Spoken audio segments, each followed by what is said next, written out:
Commander stood on the observation deck of the Coalition station, watching the jump gate shimmer with incoming energy. His 6 eyes tracked the readings on the display screen. Another ship was arriving. The humans were finally here. He had heard stories about them. Earth, a small planet on the outer edge of the galaxy. They had only been traveling through space for 300 years. That was nothing. The Empire had been exploring the stars for over 10,000 years. His own family had served in the military for 60 generations. The jump gate flashed bright white and a ship emerged, tilted his head, studying it with all 6 eyes. The human vessel looked wrong. It had no elegance, no smooth curves or beautiful design. Instead, it was covered in thick metal plates. Weapons stuck out from every surface like spikes on a predator's back. Large sections of the hull were clearly repairs, patches welded over older damage. The ship looked like it had been through 100 battles. "That is the KCSS Indomitable," said his assistant, reading from a data pad.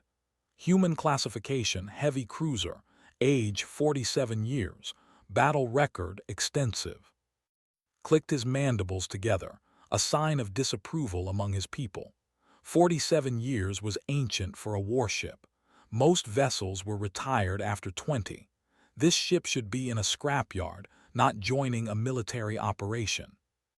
"Why do they send us this?" asked.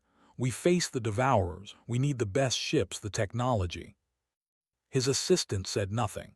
They both knew the answer. The Devourers were winning.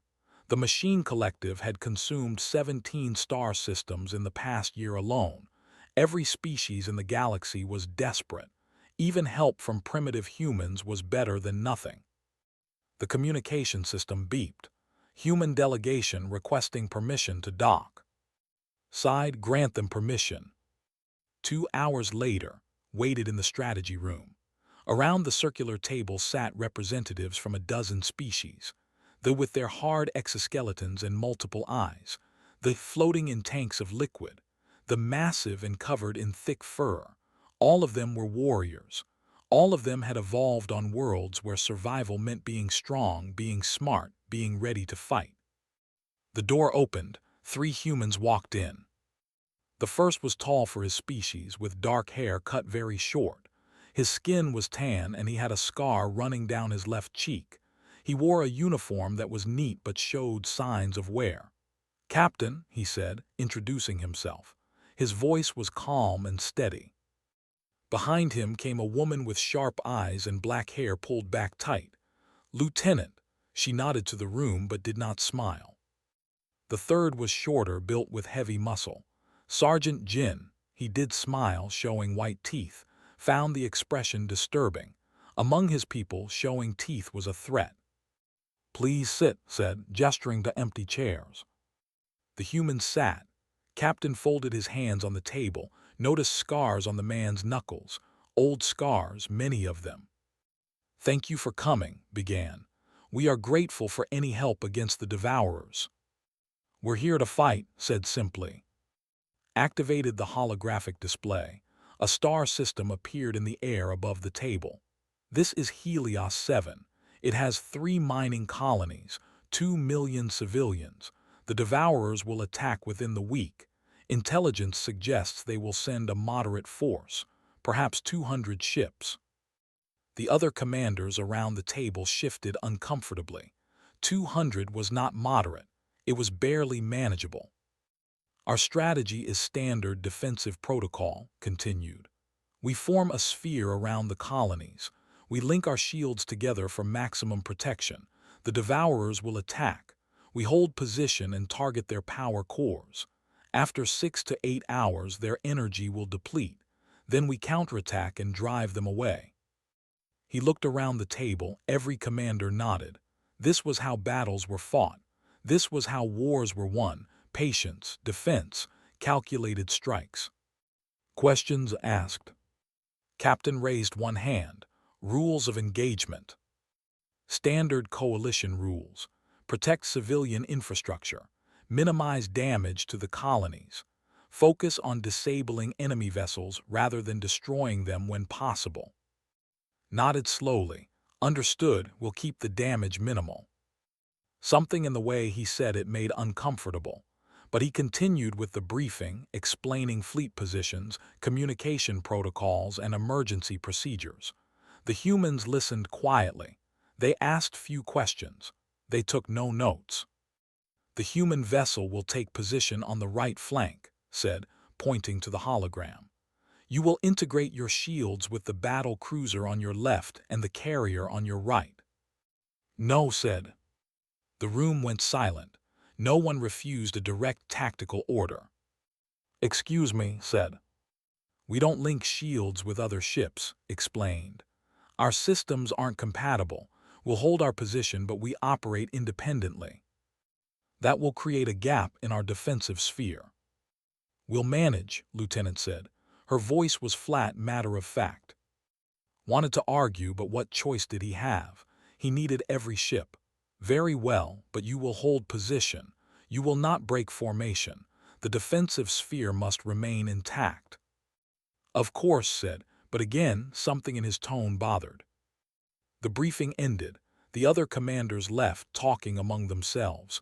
Remained studying the hologram. He heard footsteps and turned. Sergeant Jin had stayed behind. "Commander," Jin said, "can I ask you something?" "Yes." "Have you ever fought the Devourers before?" 17 times, said with pride. "I have never lost a colony." Jin nodded. "That's good, that's real good." He paused. "Have you ever lost a ship?" "Of course, war has costs, but we keep casualties to an acceptable level." "Acceptable level," Jin repeated. He smiled again, that disturbing expression. "We don't really have that concept." "What do you mean?" "I mean, Commander, that humans don't think about acceptable losses. We think about winning, and we think about making the enemy pay for every meter of space." Felt his mandibles click together nervously. "War is not about emotion, Sergeant. It is about strategy and tactics." "Yeah," Jin said. "We're not great at strategy, but we're real good at the other thing." "What other thing?" Jin's smile grew wider. "Surviving." He left the room, stood alone, staring at the hologram. The human ship blinked on the display, a small icon on the right flank. Such a primitive vessel, such a crude species. So why did he feel uneasy? 3 days later, the Devourer fleet arrived. Watched from his command ship as 217 enemy vessels emerged from, not 200, 217. "All ships to defensive positions," he ordered.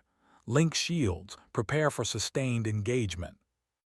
On his screen, he watched the fleet icons move into place. The sphere formed, perfect, beautiful, exactly as planned. Except for one ship. The human vessel, the Indomitable, moved to its position on the right flank. But it did not stop. It did not link shields. Instead, it accelerated. "Captain," said into the comm, "hold your position." "Negative, Commander's voice came back. "We're going hunting." Watched in horror as the human ship broke formation and headed straight toward the Devourer fleet. Alone.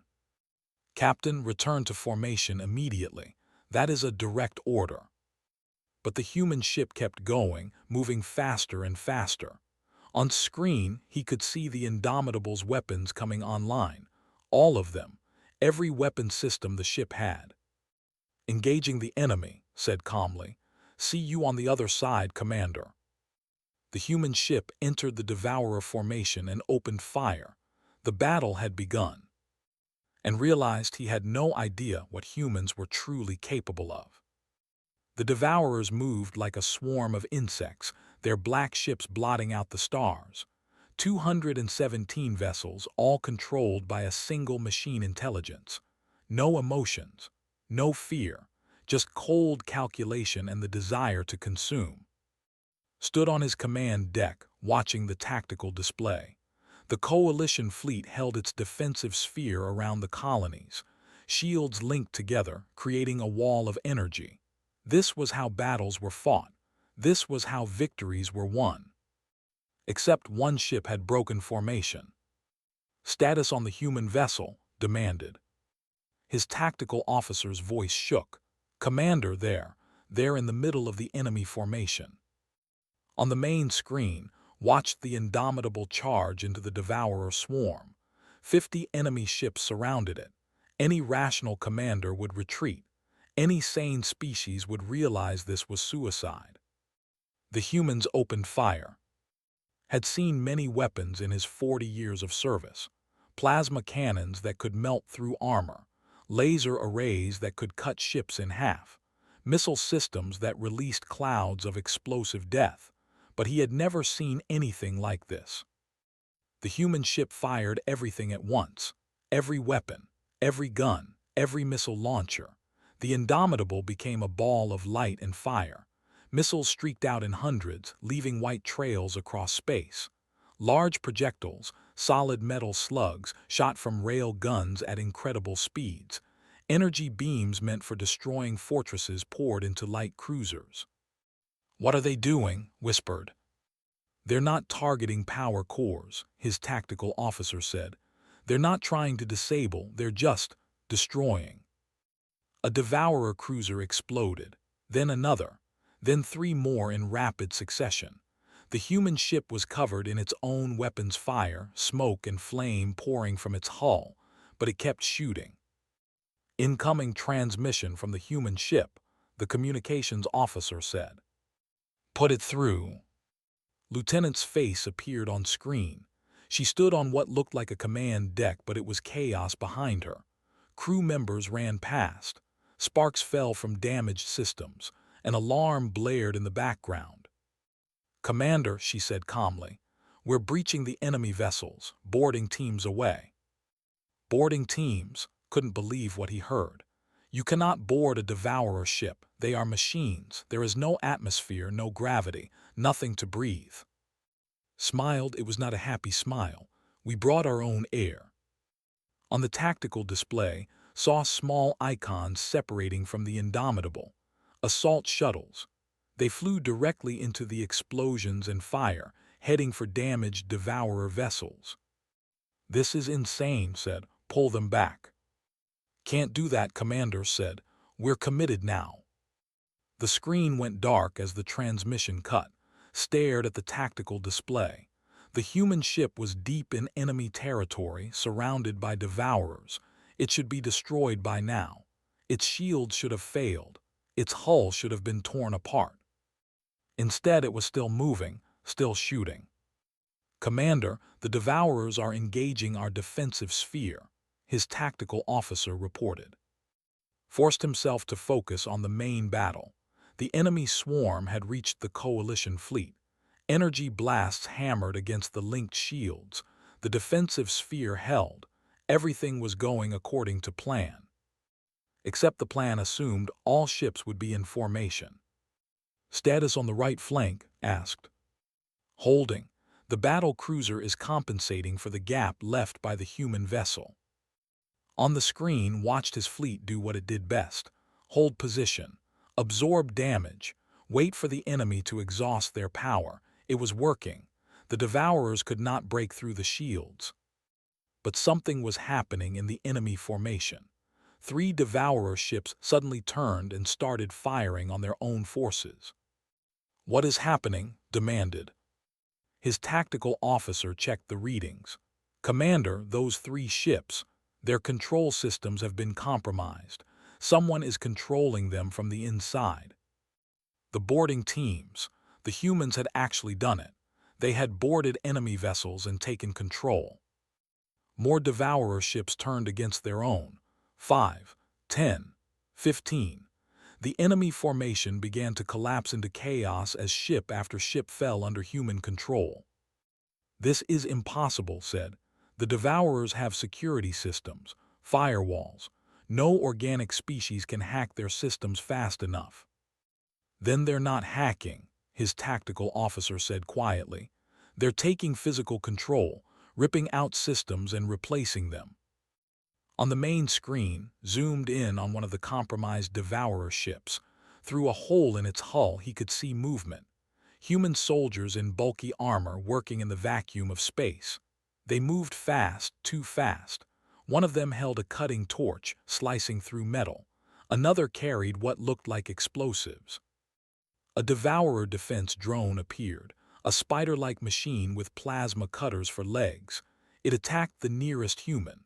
The soldier could see the name Song on the armor, grabbed the drone with both hands and ripped it apart, just tore it in half with raw strength. That should not be possible. The human body was not strong enough, but the soldier kept moving, kept fighting. "Commander, the human ship is changing course," his tactical officer said. The Indomitable was turning. It was heading back toward the Coalition fleet. No, not toward the fleet. Toward a specific section of the Devourer swarm that was trying to flank around the defensive sphere. "They are supposed to hold position," said. "They are supposed to return to formation." But the human ship did not care about formation. It moved like a predator that had found wounded prey. More missiles launched. More guns fired. The human vessel was trailing fire now, atmosphere venting from a dozen hull breaches.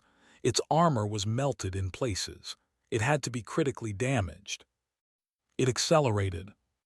The Indomitable crashed into a Devourer destroyer. Not a weapons strike. Not a tactical ram. Just a full-speed collision. The two ships became tangled together, metal shrieking and tearing. "Get me Captain," ordered. The communication officer tried. "No response, Commander. Their main comm array is down." Watched helplessly as human soldiers poured from the Indomitable into the Devourer ship it was locked with. They cut through airlocks. They used explosives to make new doors. They fought their way inside. "This is not warfare," said. "This is madness." His tactical officer looked at him. "Commander, it is working. Look at the enemy formation." Looked, the Devourer swarm was in chaos. Half their ships were turning on each other.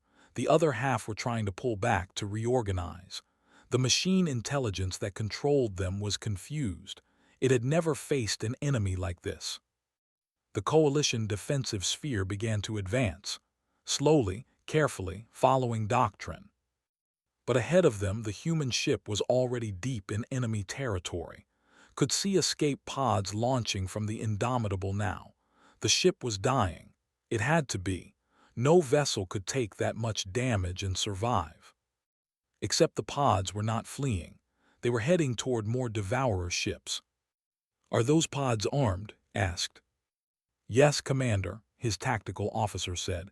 "Explosives. They're turning their own escape pods into missiles." For 6 hours the battle continued. The Coalition fleet held position, fighting with discipline and precision. They lost 2 ships. 43 crew members died. It was acceptable. It was within projected losses. The human ship lost half its hull. Its engines were dead. Its weapons were silent. It drifted in space, broken and burning. By all calculations, it should have been destroyed 4 hours ago. But could still see human soldiers moving on its surface. Still see teams cutting their way into enemy vessels. Still see them fighting. "How many casualties have the humans taken?" asked quietly. His tactical officer checked. "Reports are unclear, Commander. Their medical systems are not linked to ours, but based on the damage their ship has sustained, at least 60% casualties, possibly higher." 60%. More than half their crew was dead or wounded. "Get me a communication link to that ship," said. "I do not care how. Do it." 5 minutes later, a crackling voice came through. "This is Captain." "Captain, what is your status?" asked. "We're operational." His voice was rough, like he had been breathing smoke. "Your ship is destroyed." "No, Commander. Destroyed would mean not working. We're still working, just not very well." Looked at his screen. The battle was won. The Devourers were retreating, their formation shattered. The colonies were safe. By any measure, it was a victory. But did not feel victorious. He felt shaken. Because he had fought 17 battles against the Devourers. 17 carefully planned, precisely executed battles. He had won them all by following doctrine, by being patient, by being smart. The humans had won this battle by being insane. And it had worked. The battle had been won, but the war continued. 3 days after the fight at Helios 7 received new orders. The Devourers had landed forces on the third moon of Helios 7. Ground troops were needed. Did not want ground troops. He wanted to glass the moon from orbit, burn every Devourer machine to slag, and be done with it. But there were colonists down there. 2,000 miners and their families trapped in underground shelters. They needed rescue. The transport bay of his ship was filled with soldiers, warriors in heavy armor, shock troops, each one 3 meters tall and covered in muscle. Combat drones controlled by the mines floating in their tanks back on the ships. All of them were ready. All of them were trained. And at the back of the bay, standing apart from the others, was a small group of humans. Sergeant Jin checked his weapon, a crude projectile rifle that looked older than. Around him stood 20 human Marines, their armor dented, and they looked tired. They looked hurt. Several had bandages visible under their gear. "Sergeant," said, approaching, "are your troops ready?" Jin looked up and smiled. That smile still bothered. "Ready as we'll ever be, Commander." "You have only 20 soldiers. The other species brought hundreds." "Quality over quantity," Jin said. He patted his rifle. "Besides, we don't need much to get the job done." Wanted to argue, but the loading ramps were opening. They were ready. He moved to his command position on the lead ship. Through the window, he watched the moon grow larger as they descended. The surface was gray rock and dust. Mining equipment stood silent, abandoned, and in the distance could see them. Devourers. Hundreds of machine soldiers, spider-like forms with cutting tools and plasma weapons. They were everywhere, searching for the colonists. "All troops prepare for deployment," said over the comm. "We will land at coordinates Alpha 7. Secure the perimeter. Establish defensive positions. Rescue teams will move to the shelters once the area is safe." Standard procedure. Land, defend, rescue, simple. The touch down. Ramps lowered. Warriors marched out in formation, shields raised. Troops took defensive positions behind rocks. Drones flew overhead, scanning for enemies. The human landed hard, stirring up dust. The ramp dropped and expected to see the Marines march out in formation like proper soldiers. Instead, they ran. All 20 humans sprinted from the ship, spreading out in every direction. No formation, no defensive positions. They just ran toward the enemy. "What are they doing?" demanded. No one answered, because everyone was watching. The humans reached the first group of Devourer machines. The machines raised their weapons. The humans did not slow down. They fired their rifles from a full run, the weapons making loud cracking sounds. 3 Devourers fell. 4. The rest turned to engage. Sergeant Jin reached a Devourer destroyer, a machine twice his size with circular saws for hands. The machine swung. Jin ducked under the attack, rolled, and came up behind it. He put his rifle against the machine's central processor and fired 3 times. The Devourer collapsed. Another Marine, recognized her as Corporal Lee from the combat reports, ran out of ammunition. A Devourer scout moved toward her, plasma cutter ready to strike, threw her rifle at it. The machine caught the weapon, confused by this tactic. Grabbed a piece of broken mining equipment, a metal beam half her size, and swung it like a club. The beam smashed into the Devourer's body, crumpling its armor. Once, twice, 3 times. The machine stopped moving. Dropped the beam, picked up her rifle, and kept running. She was bleeding. Could see the dark stain spreading across her side. She should stop. She should call for medical help. She killed 2 more Devourers and kept going. "Commander," his tactical officer said, "the humans are not following the plan." "I can see that," said quietly. The other forces were moving now, following procedure. The formed defensive lines, the provided cover fire. The drones coordinated attacks from above. It was organized. It was efficient. It was slow. The humans were already at the colonist shelter entrance, 200 meters ahead of everyone else. They had cut through the devourer forces like they were not even there. Hal asked, "How are they moving so fast?" His tactical officer studied the readings. "Commander, their blood chemistry is unusual. Adrenaline levels are 3 times normal. Heart rates are dangerously high. They are pushing their bodies beyond safe limits. They will collapse." "Probably, but not yet." Switched his view to Jin's helmet camera. The feed was shaky, moving fast. He could see the sergeant running through a corridor, rifle up. 2 devourers appeared ahead. Jin fired without stopping, without aiming carefully. Both machines fell. Behind him, another human spoke. The voice was Lieutenant. "Shelter entrance secured. We have civilians." "Bring them out," ordered. "We will provide covering fire." "Negative," said. "Devourers are setting up heavy weapons. If we move the civilians now, they will be exposed. Then we will call in orbital strikes on the devourer positions. Too close to the shelter, the blast would collapse the tunnels." Felt his mandibles click together in frustration. Every solution had a problem. This is why ground operations were difficult. Too many variables, too many risks. "So what do you suggest, Lieutenant?" he asked. There was a pause, then, "We'll handle it." Before could respond, camera feed started moving. She was running again, but not away from the devourer heavy weapons, toward them. "Lieutenant, what are you doing?" demanded. "Creating a distraction." Watched through multiple camera feeds as all 20 human Marines charged the devourer position. This was suicide. The machines had plasma cannons, heavy rail guns, weapons designed to destroy armored vehicles. No infantry should attack such a position directly. The humans attacked it directly. They did not run in a straight line. They zigzagged, jumped, rolled, used every piece of cover.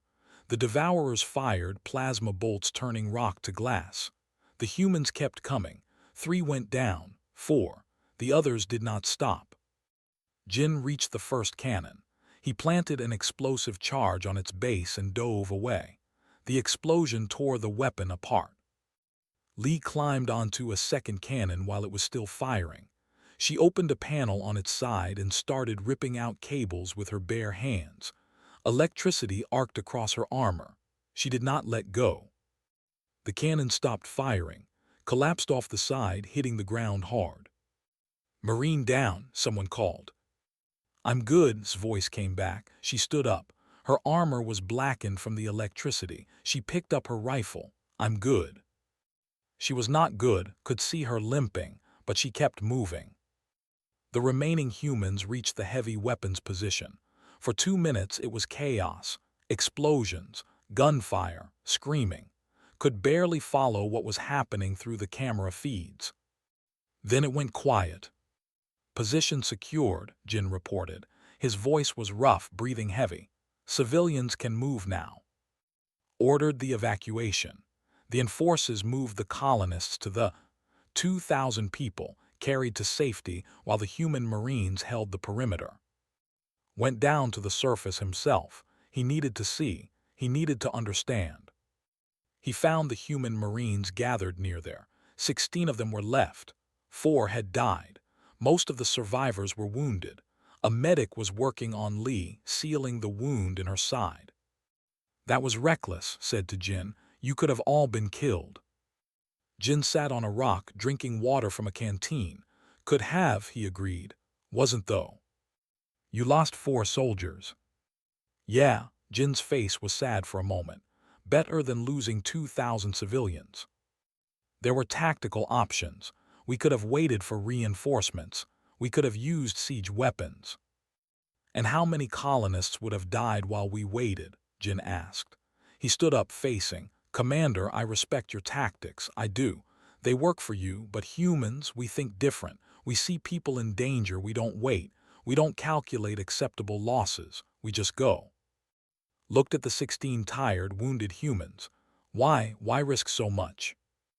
Jin was quiet for a moment. Then, You know what humans used to hunt on Earth before we had technology? We hunted everything. Animals bigger than us, stronger than us, faster than us. We hunted them by running them down, just following them hour after hour, day after day until they collapsed from exhaustion. And then we killed them. What does that have to do with this?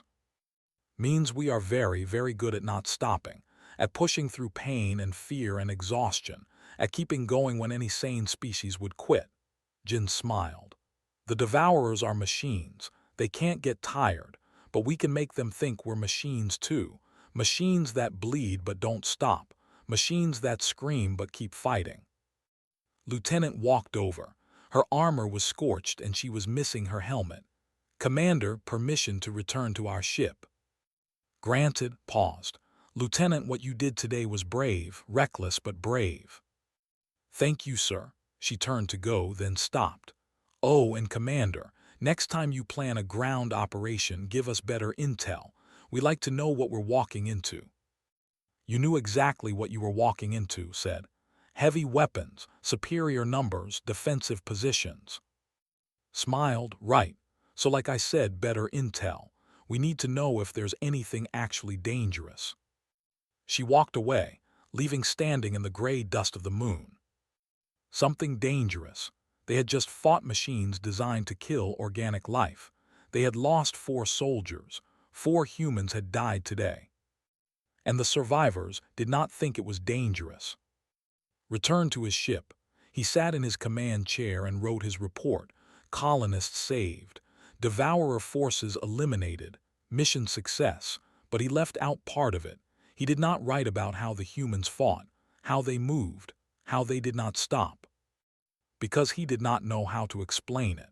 In all his years of military service, he had never seen anything like it. And he realized something that made his heart beat faster. He was starting to understand what Sergeant Jin meant when he said humans were good at surviving. They survived by being more dangerous than the things trying to kill them. 3 days. For 3 days, the Coalition fleet had defended Helios 7, had fought battle after battle, each one following the same pattern. The Devourers attacked. The Coalition defended. The humans went insane. Everyone survived. It had become almost routine. Then the alarm started. Commander, his tactical officer said, voice shaking. Breach detected. Massive energy signature. Looked at his screen. The readings made no sense. Whatever was coming through was huge. Bigger than any ship he had ever seen. Bigger than most space stations. All ships battle stations, he ordered. Prepare defensive positions. The fabric of space tore open, and something emerged. Had seen many devourer vessels, destroyers, cruisers, carriers, even the massive dreadnoughts that could flatten cities, but this was different. This was a superconstruct, a ship so large it had its own gravity. Its hull was dark metal covered in weapons. Thousands of weapons. Identification, asked though he already knew. Planet Cracker class, his tactical officer whispered. Designed to break apart worlds. Commander, our weapons cannot damage it. Looked at the readings. Every weapon the Coalition had would be like throwing pebbles at a mountain. The shields on that thing could absorb fire from 100 ships for days. How long to destroy a planet? Asked. 8 hours. It will position itself over Helios 7 Prime and begin drilling. The core will destabilize. The planet will break apart. 2 million colonists lived on Helios 7 Prime. 2 million people who could not be evacuated in 8 hours. Made the decision he was trained to make. The decision every commander in the Coalition would make. All ships, emergency jump procedures, we retreat. Around him, his bridge crew moved quickly. This was protocol. When facing impossible odds, you survived to fight another day. The colonists would die, but the fleet would live. The war would continue. Jump coordinates calculated, his navigation officer said. We can be out of system in 4 minutes. On his screen, watched as Coalition ships began preparing to flee. Their engines powered up, jump drives charged. This was the right call, the only call. Except one ship was not moving. The Indomitable, still damaged from previous battles, was changing course. It was heading toward the superconstruct. "Captain," said into the comm, "you are ordered to retreat immediately." "Negative, Commander." His voice was calm, too calm. "We're buying you time." "You cannot stop that vessel. Nothing can. It is suicide." "Probably." There was a pause, "but we're going to try anyway." Felt something cold in his chest. "Captain, be reasonable. Your sacrifice will achieve nothing." "Maybe, maybe not, but we don't leave people behind. Those colonists down there, they're people, so we fight." The human ship accelerated, moving faster despite its damaged engines. It was held together with emergency welds and prayers. Most of its weapons were offline. Its shields were gone. Against the superconstruct, it was nothing. "This is insane," said. "Yeah," agreed. "We get that a lot." The transmission cut off. Should order his fleet to jump, should save his ships, should follow protocol. Instead, he said, "Hold position." His bridge crew looked at him in shock. "Commander," his tactical officer asked. "I said hold position." Could not explain why, could not justify it. He just knew he needed to see what happened next. The Indomitable reached the superconstruct, zoomed in the view. The human ship looked like an insect next to a mountain. It was so small compared to the massive Devourer vessel. Then Captain broadcast a message. Not just to everyone, every ship, every station, every human in the sector. His face appeared on screens across the fleet. He was wounded, burns covering half his face. Behind him, the bridge of the Indomitable was in ruins. Sparks fell from damaged systems. Crew members worked at stations that were barely functioning. "This is Captain of Earth," he said. His voice was steady, strong. "To all human vessels in range, Protocol Omega." Did not know what Protocol Omega meant, but apparently every human did. Because they answered. From behind asteroids, ships emerged. From silent running positions, engines powered up. From stations that thought were destroyed, humans began broadcasting. They were all saying the same thing: war cries, battle songs, recordings of ancient human conflicts. The translators struggled to process it all. The systems shut down, unable to handle the linguistic aggression. And they were all heading toward the superconstruct. "How many?" asked. His tactical officer counted. 37 ships, Commander, but they are not military vessels, cargo haulers, mining ships, colony transports, civilian ships. Civilian ships, flying toward certain death. "Why?" whispered. "Why are they doing this?" No one answered, because no one understood. The human ships reached the superconstruct. They were nothing. Cargo haulers with improvised weapons, mining ships with cutting tools, transports with no weapons at all. Against the planet Cracker, they were meaningless. They attacked anyway. Watched as the first human ship, a cargo hauler called the Bright Star, accelerated directly at the superconstruct's hull. No weapons fire, no attempt to damage it, just a straight collision course. "They are ramming it," his tactical officer said.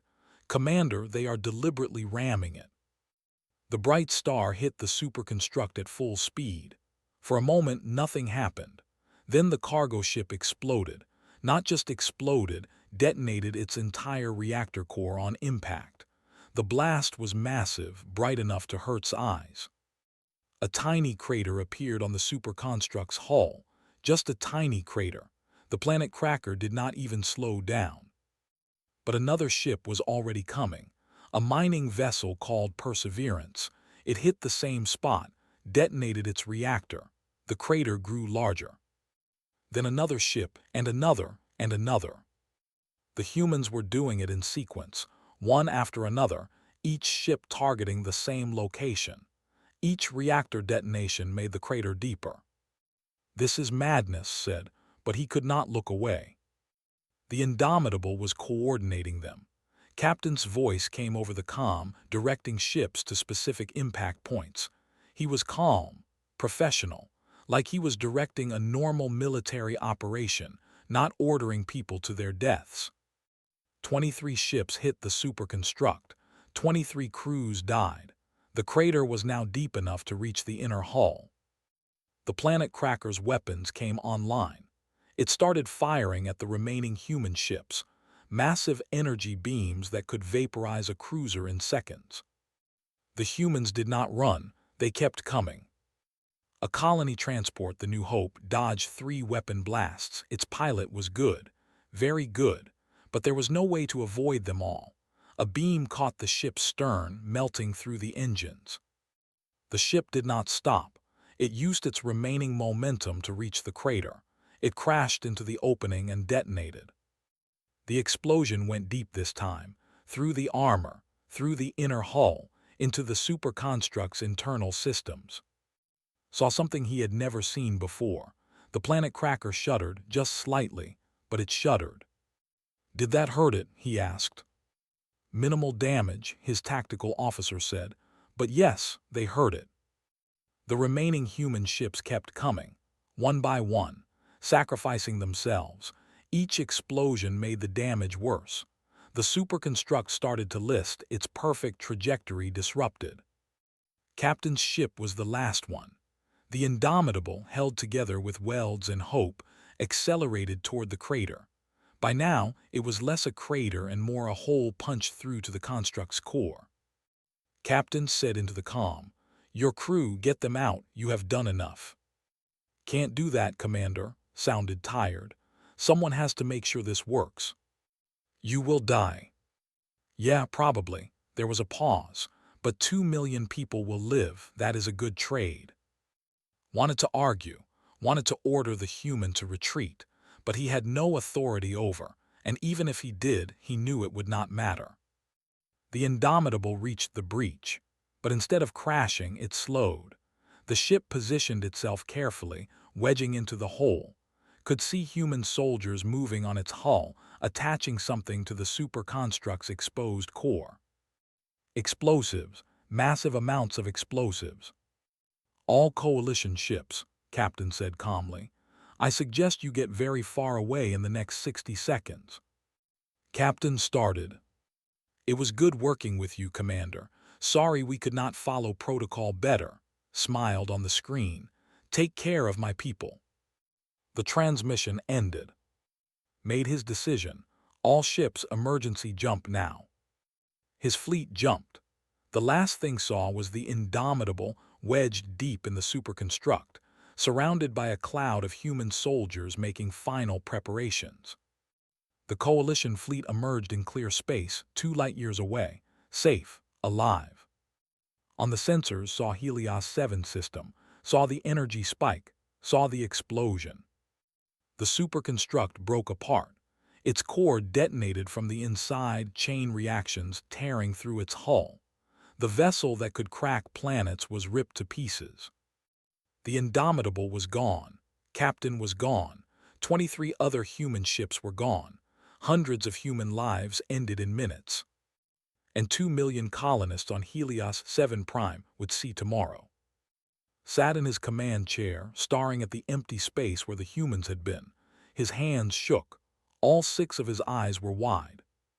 For 40 years he had fought battles. For 17 engagements he had faced the Devourers. He had seen death. He had seen destruction. He had commanded ships through impossible situations. He had never felt fear. Not fear of losing, not fear of dying, not fear of the enemy. But now, sitting in his chair, watching the space where humans had willingly flown to their deaths, he felt it. Fear. Not of what had happened, but of the species that could do it, that could look at impossible odds and impossible sacrifice and just do it anyway. "Commander," his tactical officer said quietly, "what are they?" Did not answer, because he finally understood. Humans were not like other species. They had not evolved to be the strongest or the fastest or They had evolved on a world that tried to kill them every day, and they survived by being too stubborn to die. too crazy to quit, too dangerous to hunt. The galaxy had predators, it had prey, it had parasites and scavengers. And then it had humans, the species that looked at death and said, "Not today." The Coalition station was quiet, too quiet. After the battle at Helios 7, after the superconstruct was destroyed, everyone seemed to move more slowly, speak more softly. The victory had cost too much. Stood in his office, staring at a report that should not exist. The Indomitable had been destroyed. He saw it happen. The ship had wedged itself into the planet Cracker and detonated. Nothing could survive that. Except the report said otherwise. "Survivors?" asked his assistant. "Yes, Commander, the human ship. Parts of it survived, not much, but enough. They found escape pods, crew members in damaged sections that were blown clear of the explosion." "How many?" 63, Commander, out of 212. 63, less than a third of the crew. By any calculation, this was a disaster, a terrible loss.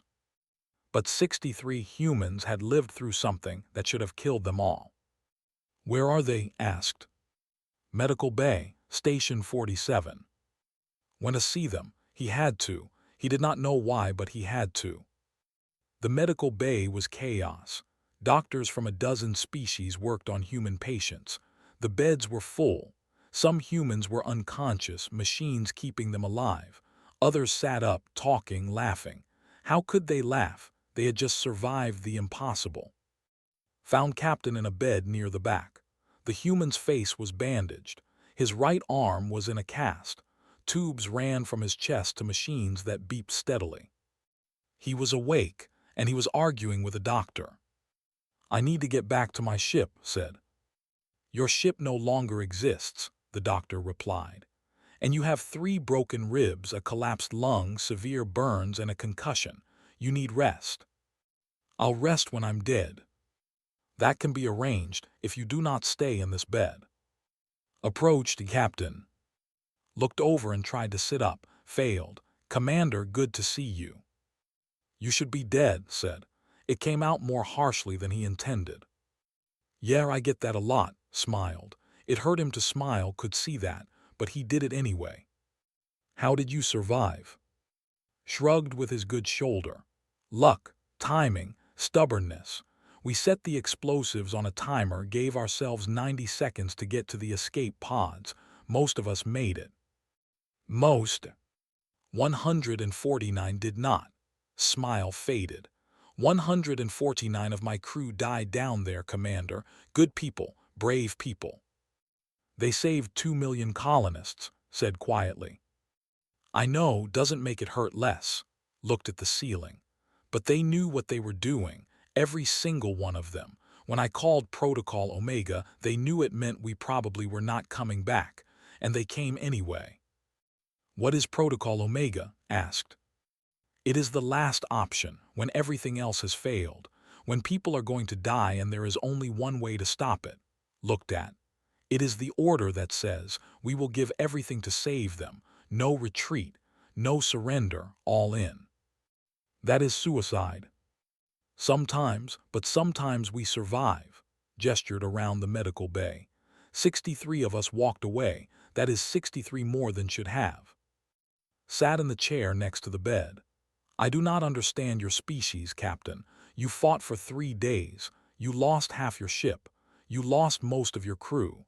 And you are talking like it is just another day." "What else should I do?" asked. "Sit here and cry. My people are dead, Commander. Crying will not bring them back. But living, fighting, making sure they did not die for nothing, that I can do." Across the room, saw Lieutenant. She was standing, talking to a group of injured Marines. Her chest had a large scar where the augmented lung had been installed after her last injury. Now she had new bandages on her arms and legs. She was smiling. They were all smiling. How asked, "How do you keep going?" Thought for a moment. "Commander, do you know what humans used to be, before we built cities and spaceships? Primitives living in caves. We were prey," said. "On our world there were animals that hunted us. Big ones, fast ones. Ones with claws and teeth and venom. And we were weak, slow, no natural weapons. We should have died out. But you did not. No, because we learned something. We learned that the only way to survive was to be more dangerous than the things hunting us, so we got smart.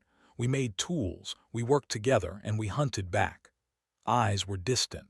We became the thing that does not stop, the thing that follows you for days, the thing that keeps coming even when hurt, the thing that other predators learn to fear. And that is what you brought to space, said slowly. Yeah, when we found out there were other species out here, we were excited. Then we found out about the Devourers, machines that consume everything. That cannot be reasoned with. That just take and take and take, smiled again. And we thought, oh, something that needs killing, we know how to do that. A human medic walked past, checking on patients. Recognized him from the combat reports, Corporal Song. He had been part of the boarding teams, the ones who hijacked Devourer ships. Now he worked in medical, helping the injured.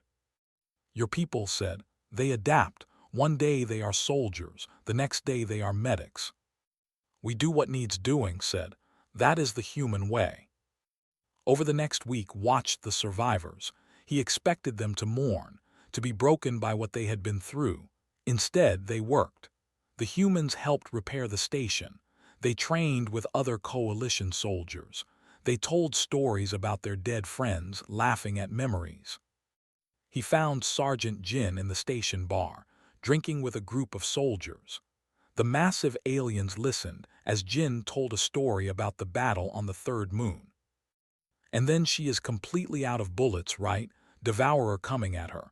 So she picks up this mining beam, has to weigh 50 kilos, and just beats the machine to death with it. Jin laughed. Best part, she was already hurt, bleeding all over, still picked up that beam like it was nothing. The soldiers looked uncomfortable, impressed but uncomfortable. Approached Sergeant. Jin looked up. Commander, want a drink? No, I want to understand something. Always dangerous, Jin said, but he gestured to a chair. Sat, you fought for 3 days, you lost friends, your ship is destroyed. Why are you here drinking and laughing? Jin's smile faded a bit. You think I'm not sad. You think losing my friends does not hurt. I think you hide it well. No, I feel it. Jin touched his chest. Right here, every name, every face. I will carry them for the rest of my life. He paused. But they would not want me to sit and cry. They would want me to drink this terrible alcohol, tell stories about them, and get back to work tomorrow. Because that is what humans do. We honor our dead by living. Is that enough? Asked. It has to be, because the alternative is giving up, and we do not do that. 2 weeks later was called to a ceremony. The coalition was giving medals to the human survivors, awards for bravery, for sacrifice. The humans stood in a line wearing new uniforms, still damaged, still healing, but standing straight. Lieutenant accepted her medal with a simple nod. Sergeant Jin smiled. Corporal Lee, still walking with a limp, stood proud. Captain, against medical advice, had left his bed to be there. He could barely stand, but he stood. When the coalition commander placed the medal around his neck, said something quietly. Later asked what he had said. He said, "This is for the 149 who could not be here," the commander told him. After the ceremony, found Captain on an observation deck. The human was looking out at the stars, his reflection showing in the glass. He looked tired, old, hurt. Captain said, "I need to tell you something." "Sure, Commander." "I have fought battles for 40 years. I have commanded fleets. I have faced enemies that should have defeated me, and I never felt fear." Moved to stand next to him. "But watching you and your people fight, I felt it. Fear, not of the devourers, of you." Looked at him. Why? Because you do not stop. You do not calculate odds. You do not follow logic. You just do what needs to be done, no matter the cost. Is that a bad thing? It is terrifying. Was quiet for a moment, but also necessary. They stood together, looking at the stars. Commander said, "Can I ask you something?" "Yes."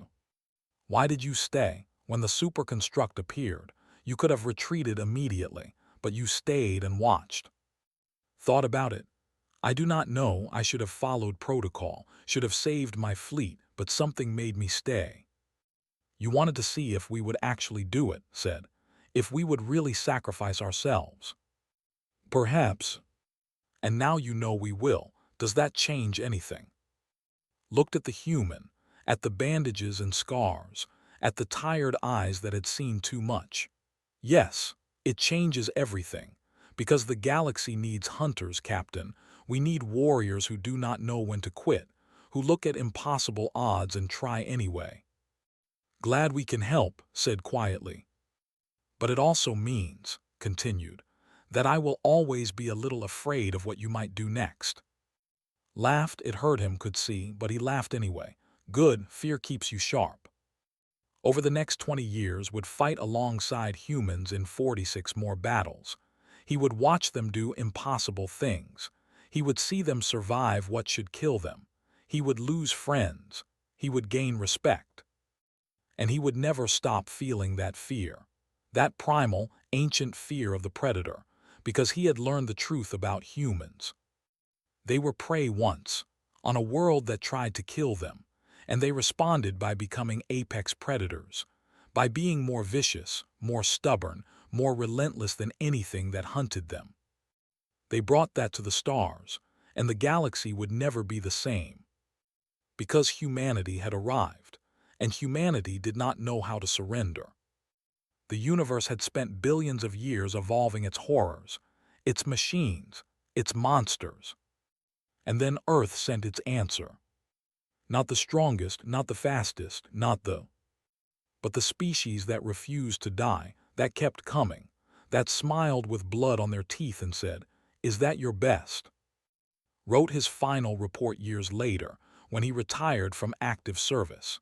In it, he included one sentence that summarized everything he had learned.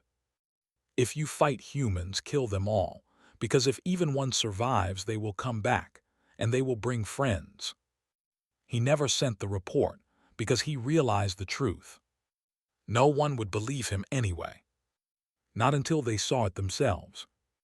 Not until they felt it themselves. That fear, that primal fear of looking at a human and realizing you are facing something that hunted predators to extinction on its own world.